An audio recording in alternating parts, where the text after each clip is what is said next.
South of Ottoman, in Shelby County, sits the Danish villages of Elk Horn and Kimballton. We're pulling over for a little history on Iowa's Danish pioneers. The Danish villages in general, we pride ourselves in being sort of a tranquil area, a place to relax, a place to just kind of kick back for a bit and get away from the noise of the cities and the crowds. It's very quiet out here, but there's still a lot to do. This is the Museum of Danish America. We are the national museum that is dedicated to telling the story of Danish immigration to the United States, Danish American experience of all of the generations up to today, and also the ongoing story of how Denmark and the United States work together and influence one another.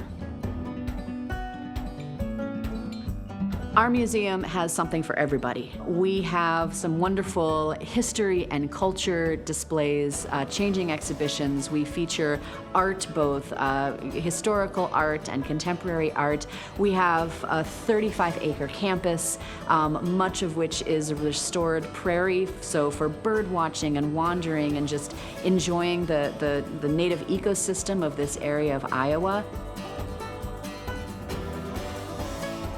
We have a Lego play area.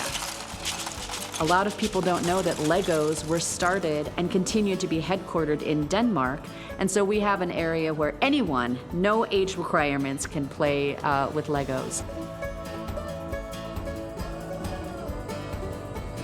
So in 1975, Harvey Sorensen proposed this idea to get a windmill from Denmark. He brought it up to the Better Elk Horn Club, which at the time was kind of a civic club. They voted on it, and it wasn't unanimous, but it passed. They said, let's look into getting a windmill here. They went and found one in North Sneda, Denmark. The windmill was originally built there in 1848, and the family agreed to sell it to us here in Elk Horn. Arrived in New York in 1976, put on flatbeds, and driven over here, where it finally got to Elk Horn in February 1976.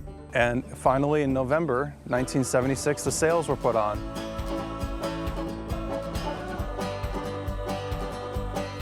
As an organization, our mission has always been to preserve Danish heritage, enlighten people about windmills, renewable energy. But it's also, again, getting back to community, about bringing people to Elk Horn and Western Iowa and just being not only a tourist attraction, but kind of a symbol of everything that our communities have stood for so long. It goes without saying that it's a scenic drive, but it's just those rolling hills, and there's something familiar about them to a lot of people, but they don't quite realize it. And so when you think about, the Danish villages and why Danish immigrants, settled in Western Iowa, the big thing I tell people is if you ever go to Denmark, you'll immediately understand why. It looks like Iowa. If you want to feel Denmark without flying out of town, stop by. See what the windmill looks like and see just kind of how it almost just meshes right in as if it's always been here.